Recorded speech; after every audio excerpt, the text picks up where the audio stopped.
Yan, try muna natin ang pag voice over kung natututo na tayo. Yan, oh, barbers pa yan. Yan, barbers yan. Yan, dito na ako sa, anong pangalan nito? So, Senyorito Barbershop. Senyorito Barbershop. Dito sa Tatawid. Yan. Dito talaga ako siya talaga yung barbero ko kasi nawala siya eh.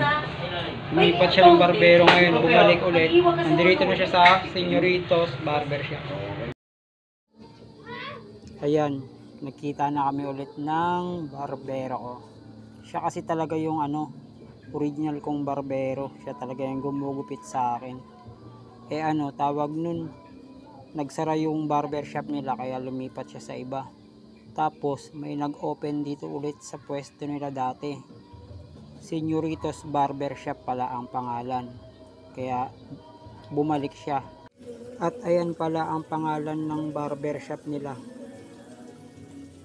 Sulit talaga yung binayad nyo, 130 pesos. Dahil maganda ang barbershop nila.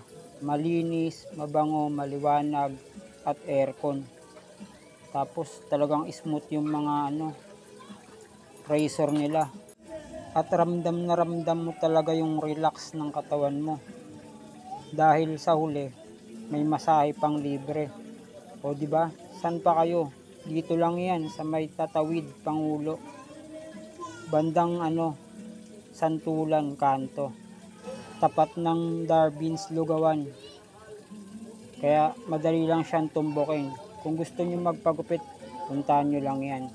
Relax na relax na relax talaga kayo.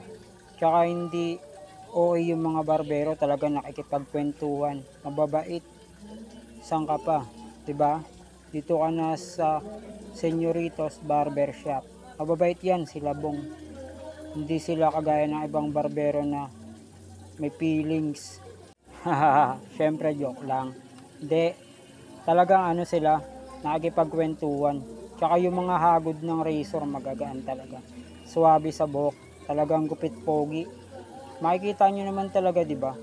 Maliwanag, aircon yan, mabango. Yan. Tsaka yung waiting area nila, suwabe. Di kayo magsisisi sa halagang 130 pesos. Pupogi ka na sa halagang 130 pesos mo. Hindi ako pala siya. Oo, ganun pa rin. Nasa kilay. Tinatanong niya ako kung paano raw ba matutong mag-vlog. Sabi ko simple lang. Kasi gusto niya rin daw mag-vlog. Hindi raw kasi siya marunong mag-cellphone. Sabi ko madali lang yan. Lahat matututunan at napag-aaralan. Sabi niya sige, bibili nga ako ng cellphone at aaralin ko mag-vlog. Tinatanong niya kung saan daw ba galing ang pagbablog. Sabi ko, nagbibideo ka lang. Para ka lang nagkakamera. Ganun lang, tapos ipopost mo sa YouTube, pwede rin sa Facebook, pwede rin sa TikTok, at kahit sa social media ay pwede ang pagbablog. Kaya kung ako sa inyo, gawin nyo na. Simple lang, para lang kayo nagkatrabaho nito. Yun nga lang, tiyagaan. Lalo na sa YouTube, matagal. Aabutin mo muna ang 1,000 subscriber at 4,000 watch hour para dumating sa iyo ang pin. At para makasahod ka gamit ang Google AdSense. Dapat makuha mo yun para makamit mo ang pagsahod. Ako nga nagtsatsaga lang kahit hindi ko pa nakukuha yun. Tiis lang at tiyaga para ka lang nag-a-apply sa trabaho. Diba ang pag-a-apply? Sinabi tatawagan ka. Ganon din ang pagbablog sa YouTube. Kaya kung ako sa inyo, tiis lang. Huwag manawa. Lalo na kung wala ka pang trabaho o hanap buhay. Yun lang ang dapat gawin natin para makadiskarte habang nasa bahay pa.